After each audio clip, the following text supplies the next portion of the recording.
আজকে একটা video share করব, সেটা হলো করলা ভাজি।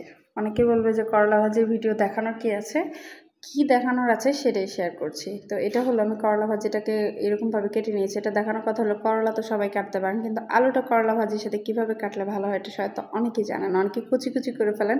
আমি তো করি না, এরকম একটা পাতলা করে কেটে জাস্ট 4 ভাগ করে নিই। আসলে এটা কাটা দেখালাম না, তাহলে বলবেন যে আমরা কি কাটা জানি না। আসলে কাটা সবাই জানে, যেহেতু আমি যেভাবে ভাজি করি সেটাই শেয়ার করছি। মানে মানে আমার বাসায় আমার ভাজিটা অনেক পছন্দ করে, একদম ঝরঝরে হয়। আর এরকম কোনো ইয়ে হয় না। অনেকে দেখি আমার শাশুড়ি যেমন ভাজি করে একটু নরম নরম হয়, একটু পানি পানি থাকে, কিন্তু আমি যে করলা ভাজি করি সেই করলাতে একটু না থাকে পানি, একদম ঝরঝরে।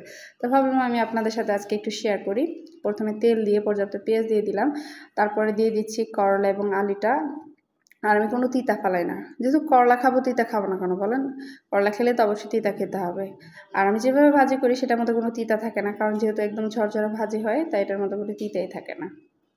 তো এই তো মিডিয়াম টু লোয়ের মাঝে রেখে আমি এটাকে ভেজে নিব। তো প্রথমে একটু হলুদ, একটু লবণ দিয়ে দিচ্ছি।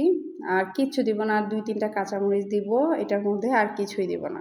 আর এটাকে আমি উল্টে পাল্টে প্রতি 10 মিনিট পর পর, টোটাল 40 মিনিট লেগেছিল আমার এই ভাজিটা করতে। কেন অনেকে বলবেন যে একটা ভাজি করতে কি 40 মিনিট লাগে? ভাই আমি যেভাবে করলা ভাজি করি 40 মিনিট লাগবেই, কারণ আমি তো ভাজা ভাজা করব, একদম লো আছে, আর আমি তো বাড়িয়ে দেবো না, তাই আমারটা একটু সময় লাগবে।